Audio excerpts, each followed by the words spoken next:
하셔서 찬송가 40장 부르시므로 하나님 앞으로 같이 나아갑니다. 찬송가 40장입니다.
거룩하신 하나님 아버지, 오늘 거룩한 날에 우리들 국교회가 드리는 거룩한 예배를 통하여 영광과 찬양을 존귀를 받으시옵소서. 하나님 아버지, 이 시간에 먼저 간구하오니 저희들을 성령으로 감동하사 나는 그리고 우리는 진정으로 행복한 사람들임을 알게 해주시옵소서. 오직 은혜로 하나님을 알고 또 믿게 되었으며 그 믿음의 여정에서 우리들 국교회를 만나실 뿐만 아니라 오늘 거룩한 날에 이처럼 거룩한 예배자로 설 수 있음이 진정한 행복임을 깨닫게 주시옵소서.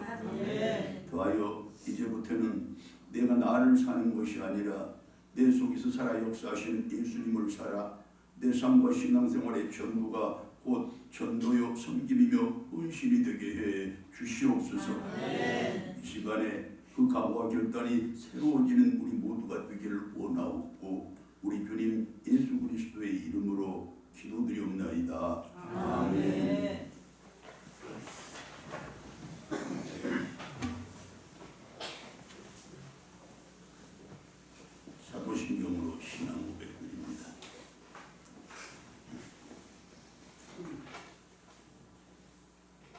나는 전능하신 아버지 하나님 천지의 창조주를 믿습니다. 나는 그의 유일하신 아들 우리 주 예수 그리스도를 믿습니다. 그는 성령으로 인도되어 동정녀 마리아에게서 나시고 본디오 빌라도에게 고난을 받아 십자가에 못 박혀 죽으시고 장사된 지 사흘 만에 죽은 자 가운데서 다시 살아나셨으며 하늘에 오르시어 전능하신 아버지 하나님 우편에 앉아 계시다가 거기로부터 살아있는 자와 죽은 자를 심판하러 오십니다. 나는 성령을 믿으며 거룩한 공교회와 성도의 교제와 죄를 용서받는 것과 몸의 부활과 영생을 믿습니다. 아멘. 교동문 47번입니다.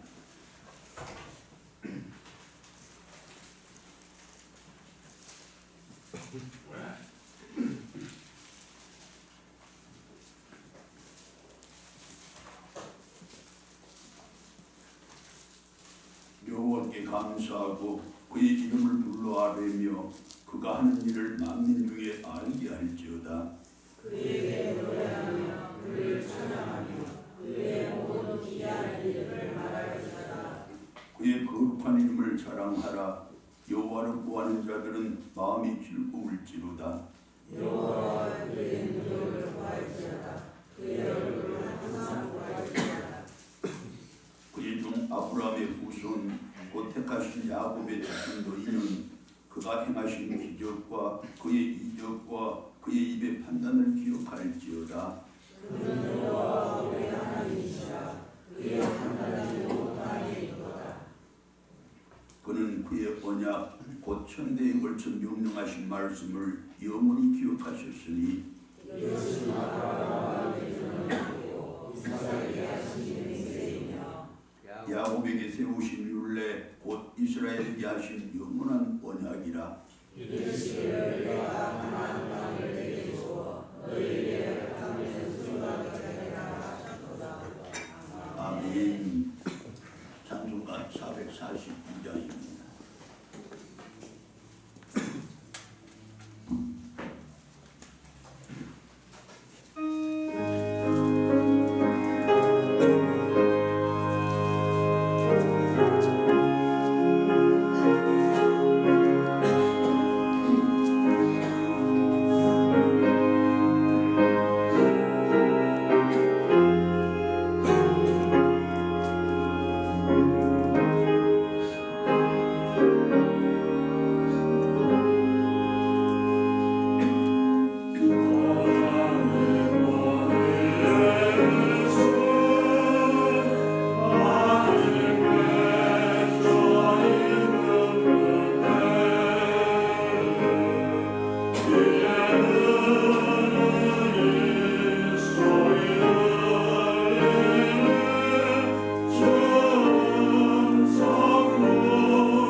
고민과 부족함 가운데서 항상 그 중심에 있게 하시며 편안함으로 인도하시니 감사를 드립니다.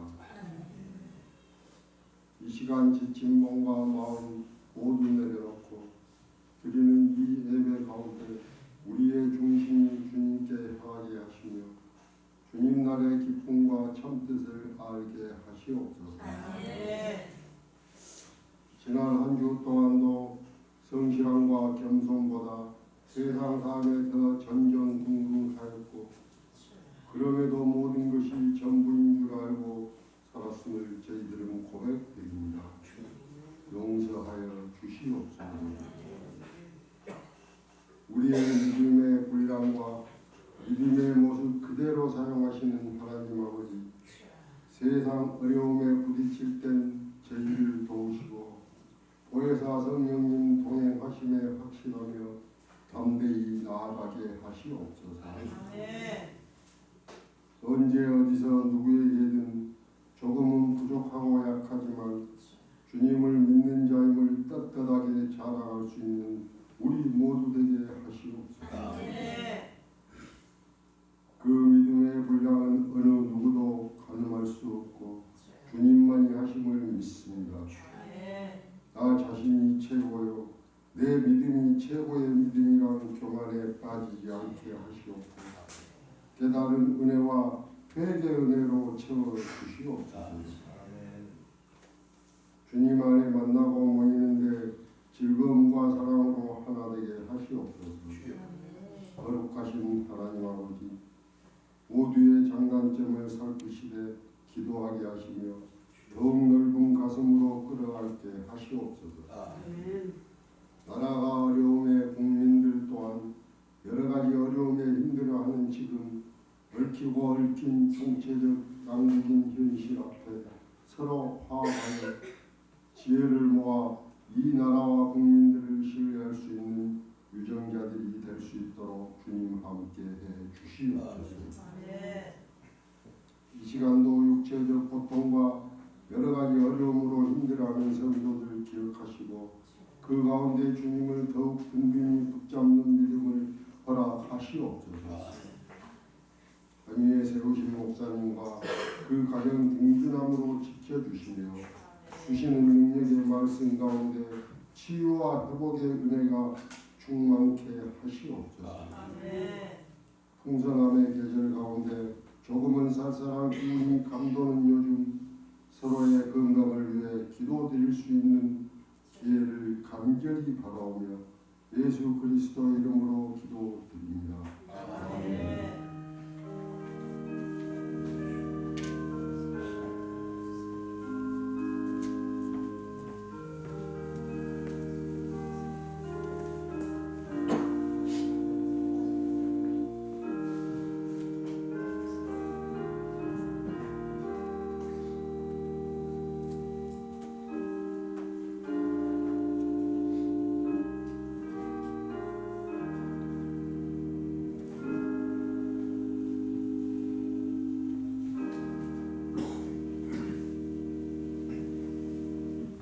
하나님의 말씀 요한복음 5장 1절로 8절의 말씀입니다.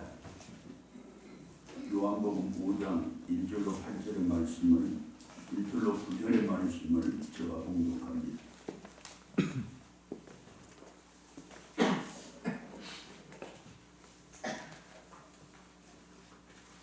그 후에 유대인의 명절이 되어 예수께서 예루살렘에 올라가시니라.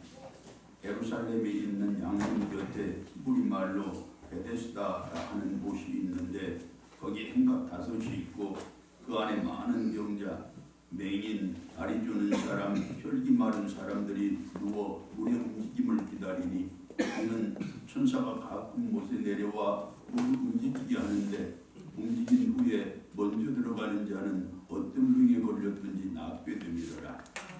거기 38개 된 병자가 있더라. 예수께서 그 누운 것을 보시고 병이 벌써 오래된 줄 아시고 이르시되 네가 나았고자 하느냐. 병자가 대답하되 주여 물이 움직일 때에 나를 못에 넣어주는 사람이 없어. 내가 가는 동안에 다른 사람이 먼저 내려가나이다.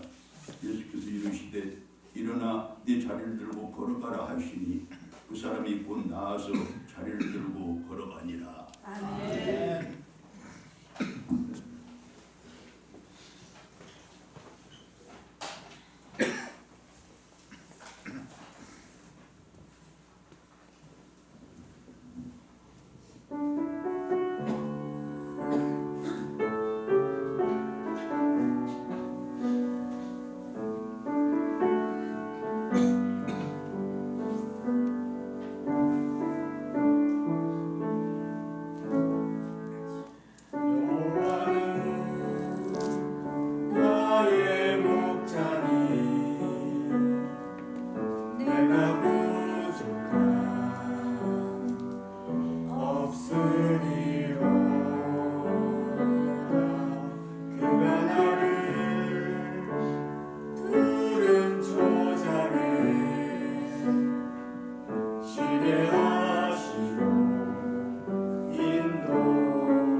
하나님이 친히 목자 되어서 우리를 푸른 초장과 10만원 물가로 데려다 주는 있습니다. 내가 그때 거기에 있었다면 나는 과연 그들과 달랐을까? 무슨 말인고 하니 내가 그때 거기에 그들과 같은 병자의 처지로 있었다면 나는 과연 38년 된 그 병자를 위해서 그가 나보다 먼저 물이 움직이는 그 연못에 들어갈 수 있도록 도와줄 수 있었을까라는 오늘 본문 말씀을 대하면서 제가 저에게 던진 질문이었습니다.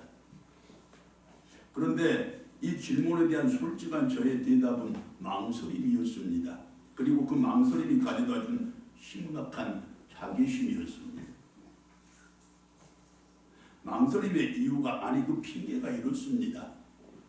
성도와 목사로서의 나의 신앙 양심은 그래도 내가 하나님께 선택받은 성도이고 소명받은 목사인데 그렇게 내 몸속에는 예수님의 피가 흐르고 있는데 내 병이 아무리 위중하고 그 치료가 아무리 급박하다고 해도 38년씩이나 자기의 순서를 기다리고 있는 그 병자의 애타고 안타까운 사정을 모른 척해서는 안 되지.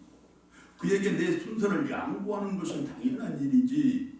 그를 도와 그가 그 연못에 먼저 들어갈 수 있도록 하는 그것이 마땅한 일이지 라고 대답을 하는데 하지만 자연인과 가장으로서의 나의 인간적인 양심은 아니지.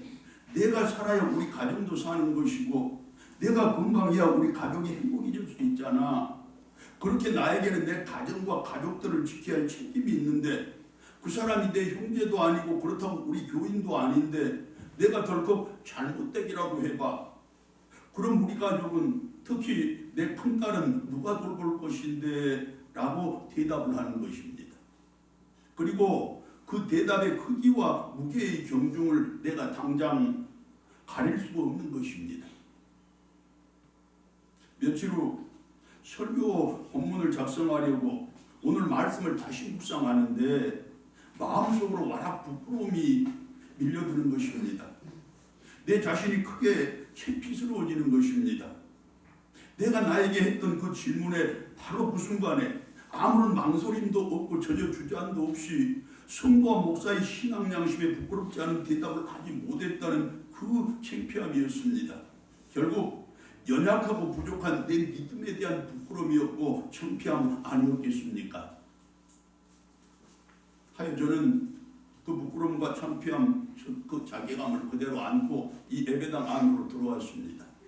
하나님께 기도드렸습니다.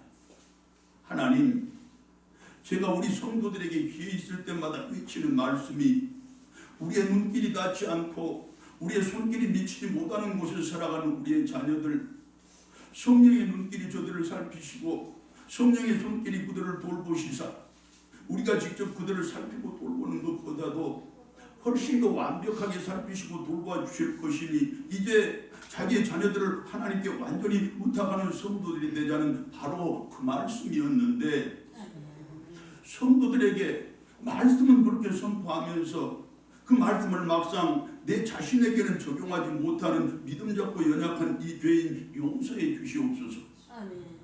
그리고 이제 더 크고 굳은 믿음 주시며 성령께서 저를 직접 주관하시고 섭리하사 제가 선포한 그 말씀을 제 삶과 신앙생활에서부터 잘 적용하고 실천하는 목사 되게 해주시옵소서. 이제 하나님께서 무엇을 저에게 묻고 또 물어도 또한 제가 제 자신에게 물어도 성도와 목사로서 부끄럽지 않는 대답을 즉시 당당하고 떳떳하게 할 수 있는 제가 되게 해 주시옵소서. 이제 저는 교회와 성도 여러분 앞에서 감히 말씀드릴 수가 있습니다. 제가 그때 거기에 있었다면 저는 분명히 그들과 달랐을 것입니다. 제가 그때 거기에 그들과 같은 병자의 처지로 있었더라도 저는 38년 된 그 병자를 위해서 그가 저보다 먼저 물이 움직이는 그 연못에 들어갈 수 있도록 도와주었을 것이라는 말씀입니다. 아니 지금 당장 그 일이 있어도 도와줄 것이라는 말씀입니다.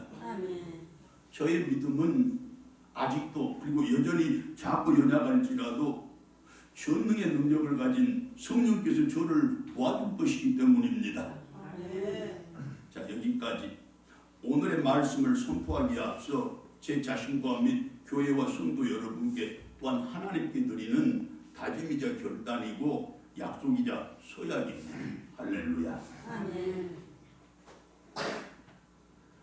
베데스다 연못과 38년 된 병자로 유명한 이 본문 말씀은 오늘을 살아가는 모든 성도들에게 아주 뚜렷한 세 가지의 신앙 교훈을 제시합니다. 교훈의 첫 번째는 세상은 결코 사랑의 동산이 아니라는 것입니다. 세상은 결코 평화의 동산이 아니라는 것입니다. 세상은 결코 천국이 아니라는 말씀입니다. 그러면 무엇이냐? 이기적인 욕망으로 가득 찬 무한경쟁의 싸움터, 그것이 바로 우리가 살아가는 이 세상이라는 가르침입니다. 본문 말씀의 배경이 되고 있는 베데스라는 그 연못은 자비의 집이라는 매우 아름다운 이름을 가지고 있습니다.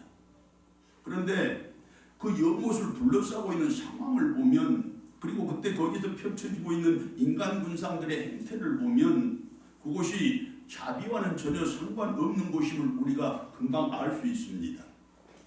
그도 그럴 것이 하나님의 자비를 누구보다도 간절하게 바라는 병자들이 함께 모여있는 그곳인데, 간절히 병 낫기를 바라면서 함께 모여있는 그곳인데, 그러나 가장 자비 없는 행동을 해야 하는 것이 바로 그곳이기 때문입니다. 말씀의 배경을 보면 그 이유가 금방 드러납니다. 예루살렘 성전 서북쪽 양문 곁에 그곳으로 한 번만 들어가기만 하면, 어떤 방법으로든지 그곳으로 한 번 빠지기만 하면 모든 병이 다 낫는다고 소문난 아주 유명한 연못이 하나 있는데, 이름에서 베데스다라는 연못입니다. 아니나 다를까 그 소문에 걸맞게 연못 주위로 5개나 되는 큰 정자가 있는데 그 정자마다 각색 병자들로 가득 차 있었다고 오늘 말씀이 증언을 합니다. 자, 그런데 거기에는 크나큰 난제가 하나 있습니다. 풀기 어려운 문제가 하나 있다는 말씀입니다. 무엇이냐? 그 베데스다 연못이 모든 병을 다 고치기는 하지만, 그러나 항상 고치고 모든 사람의 병을 고치는 것은 아니었다는 것입니다. 천사가 가끔 내려와서 연못에 물을 움직이게 하는데, 물이 움직인 후에 연못으로 가장 먼저 들어가는 사람의 병만 고칠 수 있었던 것입니다. 즉, 그 연못의 병 고침은 횟수와 인원의 제한이 뚜렷이 있었다는 말씀입니다. 내 병을 고치면 네 병을 못 고치고, 네 병을 고치면 나의 병을 못 고치는, 다시 말해서 내가 살면 네가 죽고 네가 살면 내가 죽는, 그야말로 예석하고도 비정한 어쩔 수 없는 한계가 그 연못에 있었다는 말씀입니다. 본문 4절입니다. 이는 천사가 가끔 못에 내려와 물을 움직이게 하는데, 움직임 후에 먼저 들어가는 자는 어떤 병에 걸렸든지 낫게 되밀어라. 자, 그곳이 사정이 이와 같은데, 그렇다면 그곳으로 천사가 내려와 연못에 물이 한 번씩 움직일 때마다 그곳의 상황이 어떻게 전개가 되었겠습니까? 이번만큼은 어떻게 해서라도 내가 먼저 들어가야지, 이번이 아니면 나에게는 더 이상 병 고칠 기회가 없을지도 몰라, 아니 내가 다시 살아날 기회가 영영 사라지고 말지도 몰라, 그렇게 서로 자기가 먼저 그 연못에 들어가겠다고 밀치고 잡아당기고 치고받고 싸우고 그야말로 전쟁터 같은 아수라장이 되고 말았던 것 아니겠습니까? 그야말로 극단적인 이기주의만 난무하고 판을 치는 지옥 같은 곳이 되고 말았다는 말씀입니다. 그렇습니다. 배려라는 인간의 그 마지막 윤리마저도, 양보라는 인간의 그 최소한 도덕마저도 전혀 그 힘을 발휘할 수 없는 곳이 바로 그곳이었고, 아무런 소용도 없는 곳이 바로 그곳이었던 것입니다. 오직 경쟁에서 승리하는 사람만이 살아남는 곳이 바로 그것 아니었겠습니까? 본문 7절입니다. 병자가 대답하되 주여 물이 움직일 때 나는 못에 넣어주는 사람이 없어. 내가 내려가는 동안에 다른 사람이 먼저 내려가나이다. 나는 늘 경쟁에 밀리고 싸움에 져서 38년 동안이나 바라만 보고 있었지 한 번도 거기에 들어가지 못하여 지금도 이 모양 이 꼴로 여기서 누군가를 기다리고 있다는 그 말씀 아닙니까? 자, 그렇다면 여러분, 그처럼 극단적인 이기주의가 판을 치고 그처럼 최소한의 윤리와 도덕마저도 사라져버리고 결국 모두가 모두를 상대로 펼치는 무한경쟁의 그 지옥 같은 것만 남는 곳이 그때 그곳 베데스다 연못뿐이었습니까? 아닙니다. 이 시대와 사회 속에서는 사람들이 살아가는 삶의 자리라면 어디나 마찬가지라는 것을 우리들이 경험으로 더 잘 알고 있습니다. 우리 직장도 그렇고 우리 자녀들의 학교도 마찬가지이고 심지어는 이기주의와는 전혀 상관이 없을 것 같은 우리 가정과 경쟁과는 아무런 관계가 없을 것 같은 우리 이 교회마저도 그 이기주의와 경쟁에서 결코 자유스러운 것이 되지 못하고 지금 상황이 이렇게 전개되어 가는 것 아닙니까? 여러분, 그처럼 모두가 모두를 서로 경쟁하는 무한경쟁의 지옥 같은 곳이 오늘을 살아가는 우리들의 적나라한 현실이고 그것이 오늘을 살아가는 우리들의 어쩔 수 없는 환경이자 상황이며 실상 아닙니까? 자, 이 시대의 직장에서 동료라는 말이 사라져버린 지가 오래되었습니다.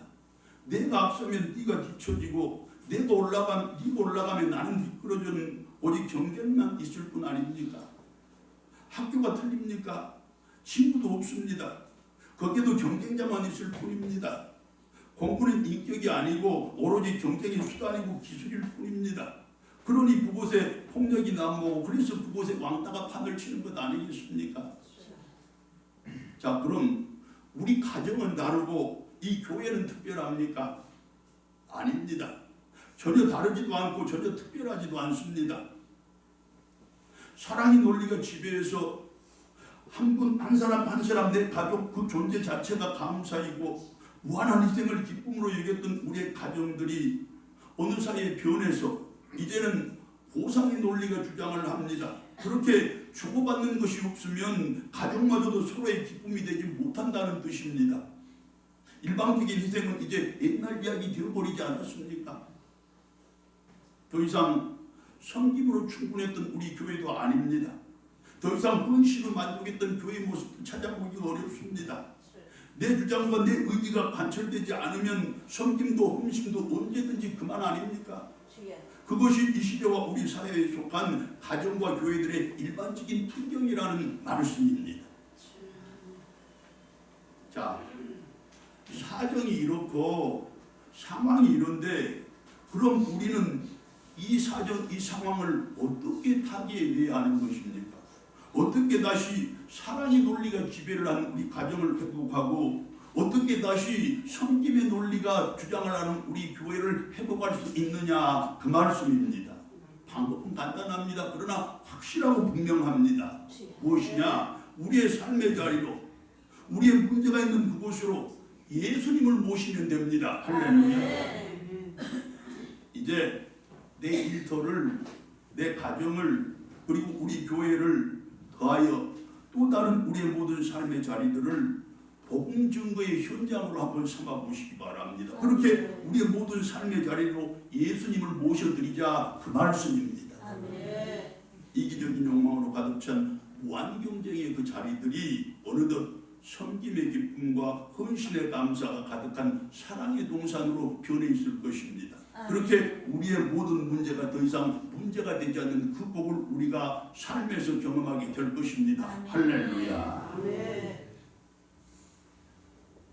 교훈의 두 번째는 예수님이 계시면 세상과 인간의 그 어떤 문제도 더 이상 문제가 되지 않는다는 것을 다시 한번 확인해 줍니다. 즉 누구의 어떤 문제라도 가장 선하게 풀어주시고 가장 복되게 해결해 주시는 그분이 바로 예수님이시라는 말씀입니다. 우리가 아는 그대로 그때 그 베데스다 연못가에는 경쟁에 밀리고 싸움에 져서 그 자리를 오래오래 지키고 있던 한 병자가 있었습니다. 본문 5절 말씀의 증거로 보면 그 사람은 무려 38년 동안이나 병을 앓고 있었다는 것입니다. 그의 그간의 고통과 고충이야 미루어 짐작할 수 있지 않겠습니까? 38일도 아니고 3달 8일도 아니고 3년 8개월도 아니고 38년의 세월을 병자로 살아가는 그 사람의 고충, 그 고통 당해보지 않는 사람이 누가 감히 짐작이 날 수 있겠습니까? 지금 그 사람이 이 베데스다 연못가를 지키고 있다는 말씀입니다. 병든 몸으로, 그것도 움직임이 자유롭지 못한 불구의 몸으로 지낸 세월이 무려 38년인데 그간에 얼마나 많은 고통과 고난을 겪었겠습니까? 얼마나 많은 수고와 수치를 또 당했겠습니까? 또한 그 연못가에 온 지도 최소한 몇 년은 지났을 것 같은데 그렇게 물이 움직이는 모습을 줄잡아 수백 번은 자기의 눈으로 보았을 것인데 그렇게 그때마다 먼저 들어가고 싶어서 몸부림도 치고 발버둥도 쳐왔을 것인데 결국 아직까지도 들어가지 못한 그의 심정이 과연 어떠했겠습니까? 여러분 짐작이나 가십니까?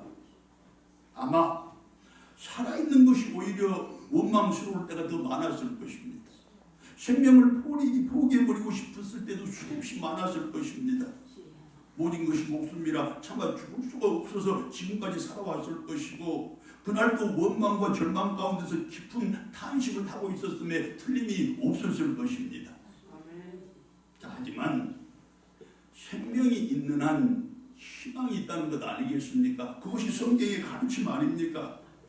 그가 있는 그곳으로 예수님이 찾아가 주셨습니다. 아니 그를 찾아서 예수님이 그곳으로 가 주신 것입니다. 그의 가장 절실한 소명이 무엇인지를 잘 알고 계시는 예수님이셨지만 그러나 그에게 직접 물으셨습니다. 네가 낫고자 하느냐? 네가 낫고자 하느냐? 사실 예수님께서 그에게 물었던 것은 그것이 아닙니다. 병 낫기를 진심으로 원하면 진정한 믿음이 있어야 한다고 그를 지금 가르치고 계시는 것입니다. 여러분 몸에 병이 있는데 낫기를 원하지 않는 사람이 누가 있겠습니까? 그걸 몰라서 예수님이 그에게 낫고자 하느냐 물었던 것이 아니고 네가 나으려면 너에게 진정한 믿음이 필요하단다라는 사실을 가르치고 있다는 말씀입니다. 드디어 예수님께서 그의 문제를 해결해 주십니다. 즉 그의 병을 고쳐주셨다는 말씀입니다. 그런데 여러분 예수님께서 그의 그 병을 고치실 때 어떻게 고치셨는지 한번 봅시다. 그때 그 병자의 예상과는 완전히 다른 방법으로 거기에 모여있던 수많은 사람들의 기대와는 완전히 다른 방법으로 다른 사람들은 아니 특히 그 병자는 도저히 생각지도 못할 방법으로 그의 병을 고치시는 예수님이신데 봅시다. 지금 우리도 그렇고 그 병자도 마찬가지로 아마 예수님이 그를 번쩍 들어서 물이 움직이는 베데스다 연못에다 제일 먼저 풍덩 던져 넣어줄 것으로 생각하기가 쉬웠을 것입니다. 하지만 예수님은 그와 같은 우리들의 생각을 그와 같은 그 병자의 생각을 여지없이 깨버리고 맙니다. 본문 8절과 9절 말씀인데 예수께서 이르시되 일어나 내 자리를 들고 걸어가라 하시니 그 사람이 곧 나와서 자리를 들고 걸어가니라. 할렐루야. 아멘. 예수님은 그 병자와 그때 거기에 모인 사람들의 생각과는 전혀 다르게 오늘 우리들의 생각과도 전혀 다르게 말씀으로 그의 병을 고치셨습니다. 그를 연못에다 던져 넣기는커녕 그의 몸에 한 방울의 물도 묻히지 않고 그의 병을 완전하게 고치셨다는 말씀입니다. 자, 그러면 예수님은 왜 무엇 때문에 그처럼 모두가 기대했던 방법이 아니라 전혀 다른 방법으로 그의 병을 고치신 것입니까? 그 이유가 이처럼 분명합니다. 첫 번째, 그의 병을 고쳐주신다는 그 이유로 다른 병자들의 기회를 빼앗거나 그들의 마음에 상처를 주어서는 안 되기 때문입니다. 즉 예수님이 그를 번쩍 들어서 연못에다 던져 넣어 주셨다면 모두가 보기에도 시원하고 좋았을지 모르나 하지만 물이 움직인 후에 처음 들어가는 그 사람의 병만 낫는다는 그 연못의 특성상 예수님의 그 행위 때문에 자기 기회를 빼앗겠다고 원망할 사람도 분명히 있지 않겠습니까? 내가 지금 들어갈 차례인데 예수님이 저 병자를 던져 넣어서 내가 들어가지 못했다고 원망할 사람이 있을 것이라는 말씀입니다. 또한 그 병자는 그처럼 도움을 받았지만 자기는 그런 도움조차도 받지 못한다는 생각에 마음에 상처를 입은 사람도 분명히 있을 것이기 때문입니다. 38년 전 저 환자도 지금 불쌍하지만 지금 내 병은 곧 죽을지도 모르는 병인데 왜 나는 아니고 저 사람을 던져 넣어줘? 이렇게 원망할 사람이 있을 것이라 그 말씀입니다. 그래서 예수님은 그를 들어 못에다 던져 넣어주는 것으로 그의 병을 고쳐주신 것이 아니라 말씀을 통하여 고쳐주셨다는 말씀입니다. 할렐루야. 두 번째로 예수님께서 그를 도우신 목적이 즉 그의 병을 고쳐주신 이유가 그를 경쟁에서 이기도록 하기 위함이 아니었기 때문입니다. 또한 그에게 경쟁에서 이기는 방법을 가르쳐주기 위함도 아니었기 때문입니다. 그에게 믿음의 진정한 능력이 무엇인지를 보여주고 가르쳐주기 위함이었기 때문입니다. 여러분, 하나님이 나를 도와주시면 나는 1등할 수 있어. 하나님이 나를 도와주시면 나는 특등할 수 있어. 이런 생각을 그의 마음속에 심어주려고 지금 예수님이 그의 병을 고쳐주신 것이 아니고 그렇게 하셨다면 그를 번쩍 들어 그 못에다 던져 넣어주었을 것입니다. 그런데 병을 말씀으로 고쳐주신 그 이유가 무엇이냐? 진정으로 병 낫기를 원하면 네가 진정한 믿음을 가져라 라는 가르침을 주고자 하는 것이었다는 말씀입니다. 못에 들어가지 않아도 누가 너를 도와주지 않아도 또 다른 치유의 행위가 없을지라도 네 마음속에 진정한 믿음이 있으면 네 병이 나아. 예수님은 지금 그에게 그렇게 말씀하고 계셨던 것입니다. 세 번째, 육신의 병을 치유해 주는 것을 비롯해서 사람들에게 무슨 은혜를 베풀고 어떤 복을 주시는 등의 모든 구원의 역사는, 다시 말해 예수님이 행하시는 모든 구원의 역사는 그 시기뿐만 아니라 그 방법까지도 오직 하나님께서 결정하신다는 사실을 모든 세대, 오늘 우리들을 포함한 모든 성도들에게 분명하게 가르쳐주기 위함이셨던 것입니다.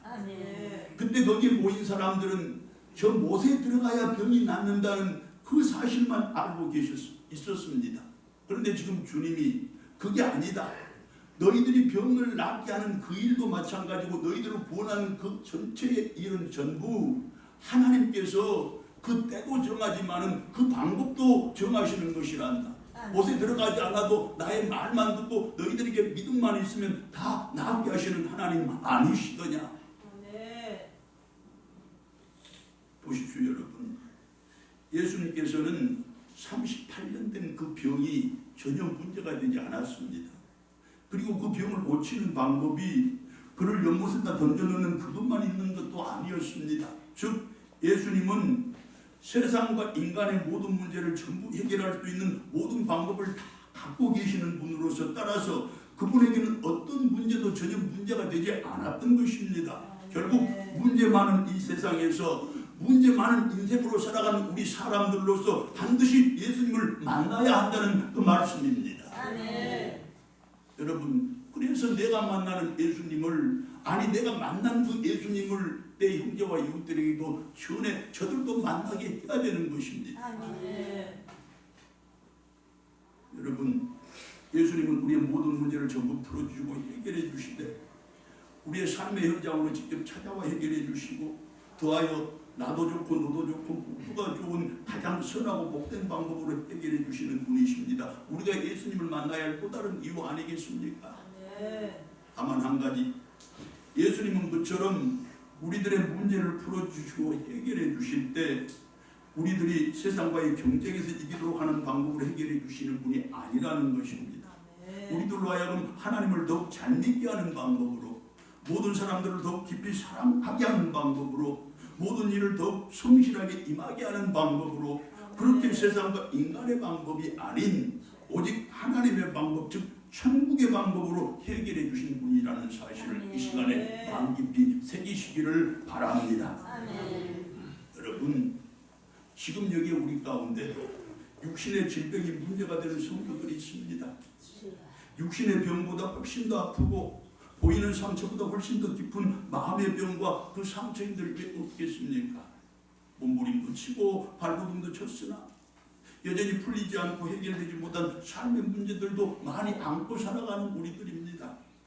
더하여 아직도 실패 가운데 있고 여전히 불안 가운데 있는 성도들도 있을 것입니다. 그뿐만이 아니라 내 스스로가 부끄럽고 창피해서 미안하고 죄송해서 자기 가족들에게조차 말하지 못하고 그렇게 혼자서 끌어안고 끙끙 앓고 있는 문제들도 분명히 우리 가운데는 있을 것입니다. 그렇다면 요즘 이제 그 문제들을 그대로 안고서 예수님께로 나오시기 바랍니다. 아멘. 아니 지금 있는 이 자리에서 그분을 부르셔도 좋습니다. 그분을 부르시는 그 순간이 바로 그분을 만나는 순간이고 아버지. 그분을 만나는 그 순간에서부터 우리의 병이 낫기 시작할 것입니다. 아멘. 또한 문제가 해결되기 시작할 것입니다. 아멘. 다름 아닌 바로 지금 이 시간이 우리의 병이 낫고 문제가 해결되는 시간이라는 말씀이고 우리가 앉아있는 지금 여기가 바로 우리의 병이 낫고 문제가 해결될 장소라는 말씀입니다. 아멘. 예수님 지금 여기에 저희들이 있습니다. 여기가 바로 저희들의 삶의 자리입니다. 예수님 지금 여기로 와주시옵소서. 아멘. 할렐루야. 아멘.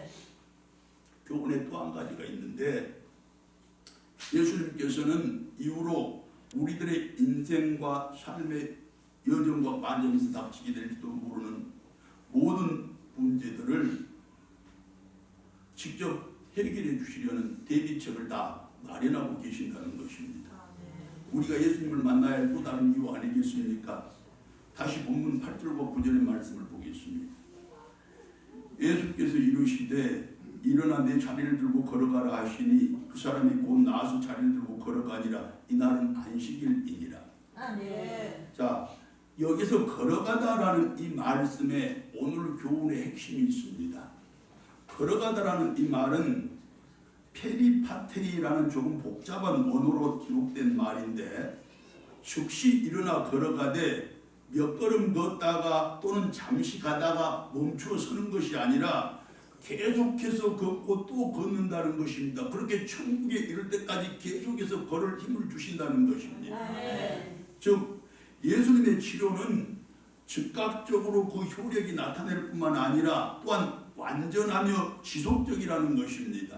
결국 우리의 인생살이와 세상살이 중에는 반복적으로 만나게 되는 문제들이 많을 것인데 그러나 예수님은 우리의 그 반복되는 문제들을 한 번만 해결해 주시고 마는 것이 아니라 몇 번이 되었든 아무리 여러 번 반복되어 그 문제가 또 닥칠지라도 그때마다 반복해서 해결해 주시는 분이시라는 그 말씀입니다. 할렐루야. 아멘. 맞습니다, 여러분. 우리가 직면하는 문제들 중에 한 번으로 그치고 마는 문제들은 별로 없습니다. 그 문제들은 대부분 여러 번 반복되고 계속된다는 것을 우리가 인생의 경험을 통해서 다 잘 압니다. 가령 육신의 병도 같은 병이 또 찾아옵니다. 반복적으로 찾아옵니다. 가정의 불화도 똑같은 이유 때문에 계속됩니다. 사업의 실패나 인간관계의 실패도 역시 마찬가지 아니겠습니까? 그 실패의 원인이 항상 똑같거나 비슷합니다. 하지만 여러분, 아무리 반복되는 문제고 또한 계속되는 문제일지라도 이제 우리는 두려워할 필요가 없습니다. 두려워하지 마시기 바랍니다. 우리의 문제가 아무리 반복되고 계속되어도 예수님께서 반복적으로 또한 계속해서 우리의 삶의 현장으로 찾아와 주실 것이고 반복적으로 또한 계속해서 그 문제들을 풀어 주실 것이기 때문입니다. 할렐루야. 아멘. 예수님만 그분만 우리의 심령 중심에 우리의 삶의 가운데 모시면 모든 문제 만사 형통이라는 뜻 아니겠습니까? 아멘. 사랑하는 성도 여러분, 세상은 언제라도 결코 만만한 곳 아닙니다. 늘 험하고 항상 거친 곳입니다. 비해서 우리 인생들은 너무나 연약하고 부족합니다. 때문에 늘 문제를 안고 살아가고 항상 고난과 시련을 허덕이며 살아가지 않습니까? 하지만 그런 세상을 그런 인생으로 살아갈지라도 그러나 우리에게 희망이 있고 소망이 있는 것은 우리는 구원받은 성도로서 우리에게는 예수님이